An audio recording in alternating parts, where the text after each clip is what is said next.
ہے گھر میں ڈاکہ مار جاتا ہے، نقصان اس گھر کو ہوتا ہے.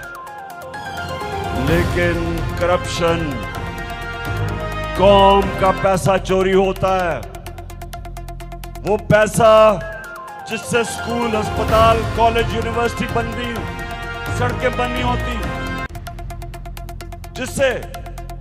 جس پیسے کو ہم استعمال کریں مہنگائی کم کرنے کے لیے، وہ پیسہ چوری کر کے ملک سے باہر لے جاتے. کرپشن ملکوں کو تباہ کر دیتی ہے.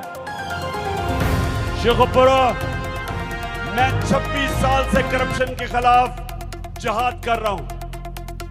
یہ دو خاندان جو 30 سال سے ملک کو لوٹ رہے ہیں، باریاں لے رہے ہیں، چوری کرتے ہیں، پکڑنے لگتے ہیں، ملک سے باہر بھاگ جاتے ہیں، باہر بیٹھ کے ڈیل کرتے ہیں، این آر او لیتے ہیں.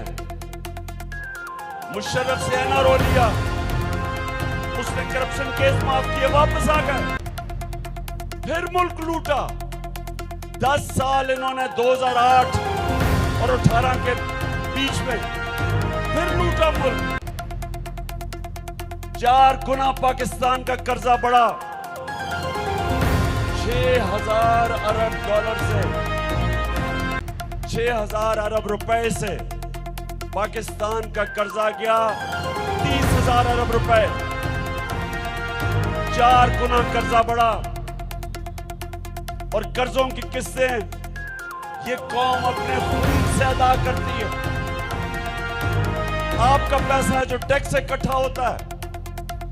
جب میری حکومت آئی 2018 میں، تو جتنا بھی ہم نے پیسہ اکٹھا کیا، آدھا پیسہ ان کے لیے ہوئے قرضوں کی قسطوں پہ چلا گیا، جو پیسہ آپ پہ خرچ ہونا تھا. اس لیے کرپشن ملک کو تباہ کرتی ہے. صرف یہ پیسہ نہیں چوری کرتے، یہ ملک میں پیسہ چوری کرنے کے لیے وہ ادارے تباہ کرتے ہیں جو چوری روک سکتے ہیں. اب انہوں نے نیب کا ادارہ تباہ کر دیا، نیب کے اوپر اپنا آدمی بٹھا دیا، نیب کے قانون چینج کر دیے. اب طاقتور ڈاکو کو پاکستان کا انصاف کا نظام نہیں پکڑ سکتا.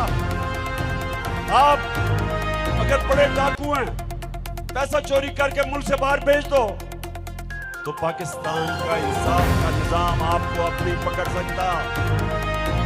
صرف چھوٹے چوروں کو پکڑتا ہے.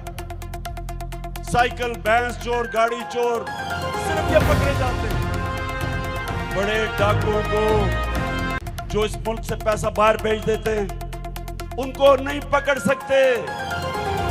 اور تو چوروں نے پہلے تو خود پیسہ چوری کیا، پھر اپنی چوری بچانے کے لیے اداروں کو تباہ کیا. ایف آئی اے، نیب، ماضی میں انہوں نے عدالتوں کو تباہ کیا، سپریم کورٹ کے اوپر حملہ کیا. ایک ایماندار چیف جسٹس سجاد علی شاہ کو